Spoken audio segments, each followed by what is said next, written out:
কেন্দ্রীয় বঞ্চনার প্রতিবাদ এবং বকেয়ার দাবিতে আজকে মমতা বন্দ্যোপাধ্যায়ের ধর্ণা কর্মসূচি রয়েছে। ধর্মতলায় আম্বেদকর মূর্তির সামনে কেন্দ্রীয় বঞ্চনার বিরুদ্ধে ধর্ণায় বসবেন মমতা বন্দ্যোপাধ্যায় এবং ধর্ণা মঞ্চে সাংগঠনিক বৈঠকও করবেন মুখ্যমন্ত্রী মমতা বন্দ্যোপাধ্যায়।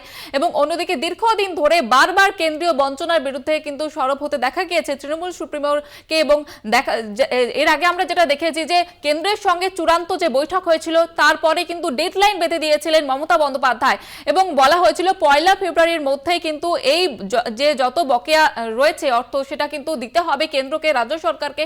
এবং অন্যদিকে এখনো পর্যন্ত আজকে 2 তারিখ ফেব্রুয়ারির এবং সেই মতোই কিন্তু ধর্ণা কর্মসূচি করছেন মমতা বন্দ্যোপাধ্যায়। আজকে রেড রোডে ধর্ণায় বসবেন তিনি। এবং আপনাদের জানিয়ে রাখবো, এর আগে কিন্তু বারবার মমতা বন্দ্যোপাধ্যায় তিনি কিন্তু সরব হয়েছেন এই কেন্দ্রীয় বঞ্চনার প্রতিবাদে। বকেয়া নিয়ে কেন্দ্র রাজ্য উচ্চ পর্যায়ের বৈঠকের পরে 7 দিনের ডেডলাইন বেঁধে দিয়েছিলেন তৃণমূল সুপ্রিমো মমতা বন্দ্যোপাধ্যায় এবং তা শেষ হতে না হতে এবার ধর্নায় বসতে চলেছেন তৃণমূল সুপ্রিমো মমতা বন্দ্যোপাধ্যায়। আজ রেড রোডে ধর্না কর্মসূচি রয়েছে মমতা বন্দ্যোপাধ্যায়, সেখান থেকে সরাসরি রয়েছে আমাদের বিশেষ প্রতিনিধি দেবজ্যোতি। দেবজ্যোতি, আজকে সেখানকার ছবিটা কিরকম দেখতে পাচ্ছ? দেখো, মমতা বন্দ্যোপাধ্যায় কেন্দ্রীয় সরকারকে যে ডেডলাইন বেঁধে দিয়েছিলেন সে গতকাল শেষ হয়েছে। তারপরেই মমতা বন্দ্যোপাধ্যায় জেলা সফর শেষ করে আজকে দুপুর 1টার সময় তিনি রেড রোডে বি.আর. আম্বেদকরের মূর্তির সামনে অবস্থানে বসবেন। কারণ রাজ্য সরকারের পক্ষ থেকে মাননীয় মুখ্যমন্ত্রী মমতা বন্দ্যোপাধ্যায় 5 বার প্রধানমন্ত্রীর সঙ্গে দেখা করেছেন। তৃণমূল কংগ্রেস রাজনৈতিকভাবে আন্দোলন করেছেন, একেবারে দিল্লির উপকণ্ঠে তারা রাজনৈতিক আন্দোলন করেছেন, সেখানে অভিষেক বন্দ্যোপাধ্যায় নেতৃত্ব দিয়েছিলেন। তারপরেও কেন্দ্রীয় সরকারের কাছে যে রাজ্যের প্রায় 1,00,000 কোটি টাকা পাওনা রয়েছে সেই টাকা তারা পাচ্ছেন না। তবে একটা সুখবর যে কেন্দ্রীয় সরকারের পক্ষ থেকে জল জীবন মিশনের 1000 কোটি টাকা ইতিমধ্যেই আজ সকালেই রাজ্য সরকারের কাছে পাঠানো হয়েছে।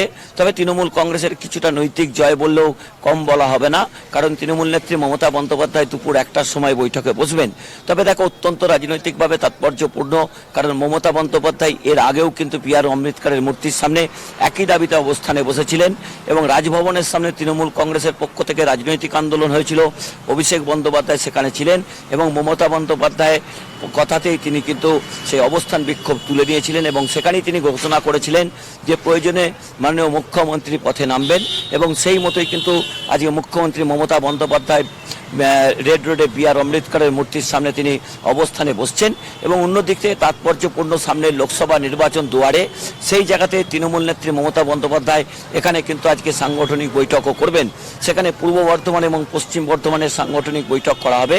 পূর্ব বর্ধমানে তৃণমূল কংগ্রেসের শক্ত ঘাঁটি, সেখানে 16টি আসনেই গত বিধানসভা নির্বাচনে তৃণমূল কংগ্রেস জয়লাভ করেছিল। পশ্চিম মেদিনীপুরে 3টি আসন তৃণমূল কংগ্রেসের হাতছাড়া হয়েছিল এবং সেই জায়গাতেই কিন্তু আজকের বৈঠক অত্যন্ত রাজনৈতিকভাবে গুরুত্বপূর্ণ। কারণ লোকসভা নির্বাচনের আগে তৃণমূল নেত্রী মমতা বন্দ্যোপাধ্যায় 3 দিক থেকে রাজনৈতিক আন্দোলন করছেন।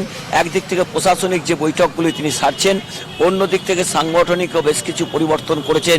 ইতিমধ্যে ব্লক স্তরের কমিটি গঠন হয়েছে। তারপরে তিনি আজকে এই অবস্থান বিক্ষোভের সামনেই তিনি কিন্তু সমাবেশ করবেন, যা অত্যন্ত রাজনৈতিকভাবে তাৎপর্যপূর্ণ। এবং দেখো, অত্যন্ত গুরুত্বপূর্ণ এই কারণে যে তৃণমূল নেত্রী মমতা বন্দ্যোপাধ্যায় একই দাবিতে একাধিকবার আন্দোলন করেছেন এবং আজকে একেবারে রেড রোডে বি.আর. আম্বেদকরের মূর্তির সামনে তার অবস্থান বিক্ষোভ অত্যন্ত তাৎপর্যপূর্ণ। কারণ তৃণমূল নেত্রী মমতা বন্দ্যোপাধ্যায় সূত্রের খবর আগামী সপ্তাহে তিনি দিল্লিতে যাচ্ছেন। অর্থাৎ এর আগে 5 বার তিনি প্রধানমন্ত্রীর সঙ্গে এই বকেয়া নিয়ে বৈঠক করেছেন এবং 6বার তিনি বৈঠকে বসবেন বলে সূত্রের খবর। তবে সেই জায়গা থেকে মমতা বন্দ্যোপাধ্যায়ের এবারের কর্মসূচি অত্যন্ত রাজনৈতিকভাবে তাৎপর্যপূর্ণ। একেবারে ধন্যবাদ জানাবো তোমাকে। আমাদের সঙ্গে সরাসরি ছিলেন বিশেষ প্রতিনিধি দেবজ্যোতি ঘোষ। শুধু এবারেই নয়, বারবার এই বঞ্চনার অভিযোগ তুলেছেন মমতা বন্দ্যোপাধ্যায় এবং কেন্দ্রের সঙ্গে বৈঠকও হয়েছে মমতা বন্দ্যোপাধ্যায়।